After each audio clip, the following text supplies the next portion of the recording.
Așa că te-ai plictisit de efectul acestor simple chestii.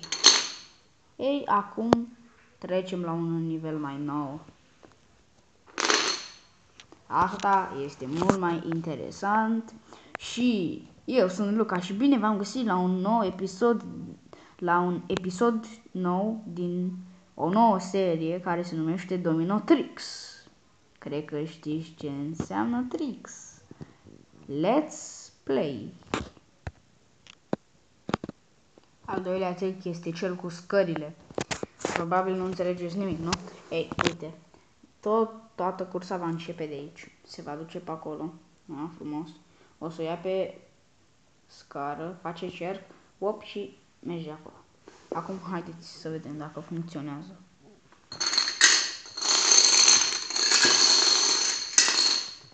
A funcționat aproape perfect. Totul a mers pe acolo frumos. Da, acum al treilea trick. Al treilea trick o să fie ceva gen tutorial. Bun, pentru început trebuie să faceți această formă. Și ce trebuie neapărat? Ca piesele să fie în poziția asta. Da. După aceea o faceți cât de mare vreți voi. Eu aș vrea să fie ceva în genul acesta. Da. Bun, cam așa. După aceea începeți să puneți piese în acest mod, cât să le conectați pe toate între ele. Uite așa. Foarte frumos. Ups. Dar revine. Bun. Cam așa va trebui să arate baza, să zic așa. Și după aceea va trebui să puneți alte piese. Ups, stai că nu se vede bine. Alte piese. Așa. Bang.